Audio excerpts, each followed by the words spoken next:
So, just a little energizer for our partners, no? Especially if this is a media event, and so we are engaging our media partners specifically for That's this, right. for this part. All right, sige. So, welcome to the theme reveal trivia game. game. Right. So, as we have mentioned the theme earlier, the adapt, Align. accelerate. Now, we're going to give you some more details about Evident for you to get to know about the organization, the projects, the partners, and of course, of how LCF has been doing its impact in the communities. No? All right, so how are we supposed to do this, Lance? Okay, so magpakilala muna kami. So, hi everyone. My name is Lance, and I'm with Julie.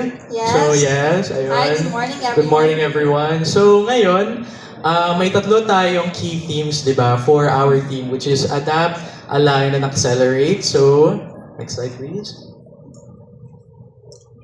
So sa ADAPT, of course, LCF has always been evolving to stay relevant, resilient, and ready throughout its past 30 years. All right, and then Align, as mentioned earlier, it is LCF connecting purpose, connecting people, and of course, we are to do measurable outcomes in collection. All right, and next lastly, is accelerate to scale impacts through partnerships and activities with various corporations, foundations, as well as the different communities that LCS has tapped for the past 3 decades. So, ayun. So ngayon, may onting pa-game kami para sa inyo. So Julie will explain the mechanics.